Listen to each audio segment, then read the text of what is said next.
किसी भी माह की त्रयोदशी तिथि का प्रदोष काल में होना प्रदोष व्रत होने का सही कारण है। प्रदोष काल सूर्यास्त से 45 मिनट पहले प्रारंभ होकर सूर्यास्त के बाद 45 मिनट तक रहता है। प्रदोष का दिन जब साप्ताहिक दिवस सोमवार को होता है तो उसे सोम प्रदोष कहते हैं। वहीं मंगलवार को होने वाले प्रदोष को भौम प्रदोष व्रत या मंगल प्रदोष व्रत के नाम से जाना जाता है। जबकि शनिवार के दिन जब प्रदोष व्रत पड़े तो उसे शनि प्रदोष व्रत कहते हैं। इस प्रकार से हर वार के अनुसार ही प्रदोष व्रत के नाम रखे गए हैं। वैसे तो त्रयोदशी तिथि ही भगवान शिव की पूजा के लिए सर्वश्रेष्ठ एवं उत्तम मानी गई है, परंतु त्रयोदशी तिथि में प्रदोष के समय को शिव जी की पूजा करने को सबसे ज्यादा फलदायी माना गया है। ओम नमः शिवाय। जय श्री कृष्णा।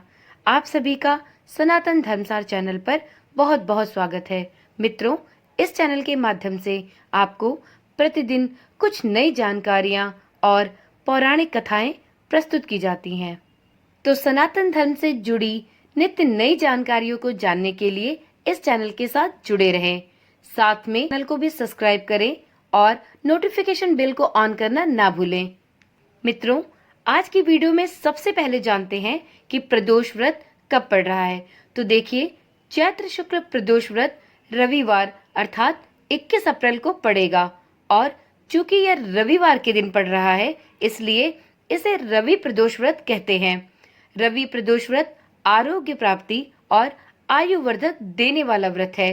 रवि प्रदोष व्रत के दिन रवि प्रदोष व्रत कथा अवश्य सुने, क्योंकि किसी भी व्रत का 100% फल तभी प्राप्त होता है जब आप उस व्रत से संबंधित कथा को सुनते और सुनाते हैं। आपको इस चैनल के माध्यम से भी प्रदोष व्रत के दिन रवि प्रदोष व्रत की कथा दी जाएगी। आप इस वीडियो को भी अपना प्यार दीजिएगा और रवि प्रदोष व्रत की कथा को भी अवश्य सुनिएगा। तो चलिए जानते हैं प्रदोष व्रत की शुभ तिथि के साथ ही इसका मुहूर्त क्या होने वाला है। तो जैसा कि आपको बता दिया कि 21 अप्रैल को रविवार के दिन प्रदोष व्रत पड़ेगा, जबकि त्रयोदशी तिथि का आरंभ 20 अप्रैल 2024 को रात्रि के 10:41 से प्रारंभ होगा और त्रयोदशी तिथि का समापन 22 अप्रैल 2024 को रात्रि के 1:11 पर समाप्त होगा। तो इस प्रकार से चैत्र शुक्ल की त्रयोदशी तिथि 21 अप्रैल को ली जा रही है और जो भी जातक प्रदोष व्रत रखते हैं तो वो जातक 21 अप्रैल को ही प्रदोष व्रत रख सकते हैं। प्रदोष व्रत में प्रदोष काल में शिव जी की पूजा करने का सबसे अत्यधिक महत्व होता है। तो 21 अप्रैल को तेरस की तिथि में प्रदोष काल में पूजा का शुभ मुहूर्त होगा शाम के 6:51 से लेके 9:02 तक। आप इस शुभ मुहूर्त में ही शंकर भगवान की पूजा आराधना करें, क्योंकि त्रयोदशी तिथि के प्रदोष काल के शुभ मुहूर्त में ही शिव जी की पूजा आराधना करने का विशेष फल प्राप्त होता है। अब आगे वीडियो में जानते हैं प्रदोष व्रत से जुड़े 10 सवाल और साथ में उनके जवाब। तो सबसे पहला प्रश्न है, प्रदोष व्रत की पूजा कब करनी चाहिए। तो प्रदोष व्रत की पूजा अपने शहर के सूर्यास्त होने के समय के अनुसार प्रदोष काल में ही करनी चाहिए। अगला प्रश्न है, प्रदोष में क्या करना चाहिए और क्या नहीं करना चाहिए। तो देखिए, प्रदोष काल में शिव जी की पूजा आराधना अवश्य करनी चाहिए। प्रदोष काल में शिव परिवार की पूजा करना ज्यादा शुभ माना जाता है। वहीं प्रदोष काल में भगवान शिव की पूजा अर्चना किए बिना भोजन या पारण नहीं करना चाहिए। व्रत के समय में अन्न, नमक, मिर्च आदि का सेवन कदापि नहीं करना चाहिए। अगला प्रश्न है, प्रदोष व्रत में पूजा की थाली में क्या क्या सामान रखने चाहिए।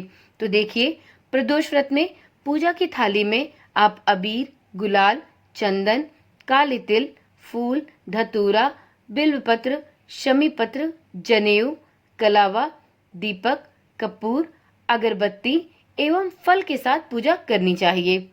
अगला प्रश्न है, प्रदोष व्रत में क्या भोग के साथ तुलसी पत्र चढ़ाए जाते हैं। तो मित्रों, प्रदोष व्रत में या शिव जी की किसी भी पूजा में तुलसी पत्र का प्रयोग नहीं किया जाता। आप प्रसाद में कोई भी मीठा भोग बनाकर शिव जी को उनके परिवार सहित अर्पित कर सकते हैं, परंतु तुलसी पत्र को भूलकर भी न चढ़ाएं, क्योंकि शिव जी को तुलसी पत्र अर्पित नहीं किए जाते। अगला प्रश्न है, प्रदोष व्रत की विधि किस प्रकार से है? प्रदोष व्रत की पूजा किस प्रकार से करनी चाहिए? तो देखिए, प्रदोष व्रत की पूजा विधि बिल्कुल ही सरल और आसान है। आप बहुत ही सुविधा और सरलता के साथ प्रदोष व्रत को धारण कर सकते हैं। प्रदोष व्रत करने के लिए व्यक्ति को त्रयोदशी के दिन प्रातः सूर्योदय से पहले उठना चाहिए। नित्य कर्मों से निवृत्त होकर भगवान श्री भोलेनाथ का स्मरण करें। इस व्रत में आहार नहीं लिया जाता है। आप पूरे दिन उपवास रखने के बाद सूर्यास्त से 1 घंटा पहले स्नान आदि करके श्वेत वस्त्र धारण कर ले। पूजल स्थल को गंगा जल या स्वच्छ जल से शुद्ध करने के बाद गाय के गोबर से लीपकर एक सुंदर सा मंडप तैयार कर ले। अब इस मंडप में 5 रंगों का उपयोग करते हुए रंगोली बनाएं। प्रदोष व्रत की आराधना करने के लिए कुशा के आसन का ही प्रयोग करें। इस प्रकार संपूर्ण पूजन की तैयारियां करके उत्तर पूर्व दिशा की ओर मुख करके बैठें और भगवान शंकर तथा संपूर्ण शिव परिवार का पूजन करें। पूजन में भगवान शिव के मंत्र ओम नमः शिवाय का जाप अवश्य करें और भगवान शिव को जल अवश्य चढ़ाएं। अब जानते हैं प्रदोष व्रत क्यों किया जाता है, प्रदोष व्रत की महिमा क्या है और इस व्रत को करने का क्या पुण्य मिलता है। तो मित्रों, प्रदोष व्रत को रखने से 2 गायों को दान करने के समान पुण्य फल की प्राप्ति होती है।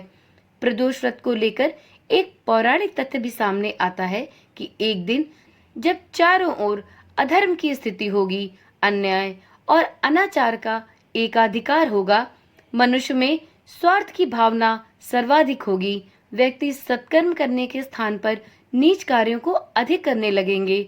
उस समय में जो व्यक्ति त्रयोदशी का व्रत रखकर शिव आराधना करेगा, उस पर शिव शंभू की कृपा अवश्य होगी।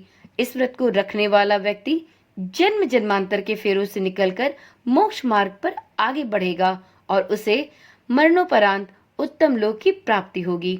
इसलिए प्रदोष व्रत का बहुत महत्व है। अगला प्रश्न है, प्रदोष व्रत किसे धारण करना चाहिए? तो देखिए, अपनी मान्यता और श्रद्धा के अनुसार स्त्री पुरुष कोई भी यह व्रत कर सकता है। कहा जाता है कि इस व्रत से कई दोषों की मुक्ति तथा संकटों का निवारण होता है। यह व्रत साप्ताहिक महत्व भी रखता है, क्योंकि रविवार को पड़ने वाले प्रदोष व्रत से अच्छा स्वास्थ्य लाभ प्राप्त किया जा सकता है। वहीं सोमवार के दिन त्रयोदशी पड़ने पर किया जाने वाला यह व्रत आरोग्य प्रदान करता है और इंसान की सभी इच्छाओं की पूर्ति करता है। जबकि मंगलवार के दिन त्रयोदशी का प्रदोष व्रत हो तो उस दिन के व्रत करने से व्यक्ति को रोगों से मुक्ति प्राप्त होती है और स्वास्थ्य लाभ भी मिलता है। बुधवार के दिन प्रदोष व्रत पड़े तो उपासक की सभी मनोकामनाओं की पूर्ति होती है। गुरुवार के दिन प्रदोष व्रत पड़े तो इस दिन के व्रत के फल से शत्रुओं का विनाश होता है। शुक्रवार के दिन होने वाले प्रदोष व्रत से सौभाग्य और दाम्पत्य जीवन की सुख शांति बनी रहती है। संतान प्राप्ति की कामना हो तो शनिवार के दिन पड़ने वाला प्रदोष व्रत सबसे उत्तम माना जाता है। तो इस प्रकार से कोई भी महिला या पुरुष प्रदोष व्रत को रख सकते हैं और यह व्रत सर्वसिद्धिदायक व्रत है। इस व्रत को धारण करने से भगवान शिव सभी इच्छाओं की पूर्ति करते हैं और अपनी कृपा अपने भक्त पर बनाए रखते हैं।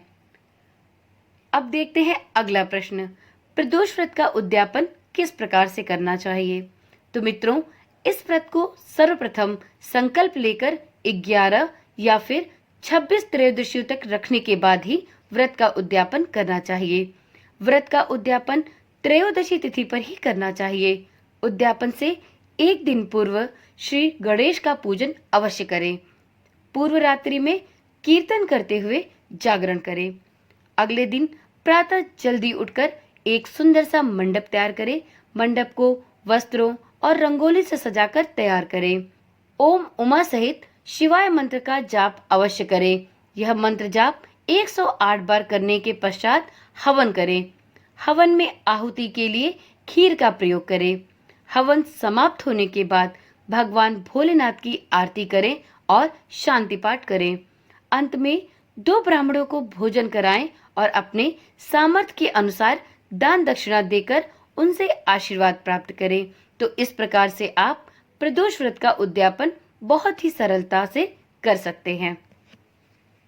तो मित्रों, ये कुछ प्रदोष व्रत से संबंधित जानकारियां थी। यदि आपके मन में प्रदोष व्रत से संबंधित कोई भी प्रश्न है तो आप कमेंट के माध्यम से पूछ सकते हैं। आपको आपके प्रश्नों का जवाब अवश्य दिया जाएगा। यदि आप भी भोलेनाथ के भक्त हैं तो कमेंट में ओम नमः शिवाय लिखना ना भूलें। तो चलिए कल मिलते हैं एक नई वीडियो, एक नई जानकारी के साथ। ओम नमः शिवाय। जय श्री कृष्णा। राधे राधे।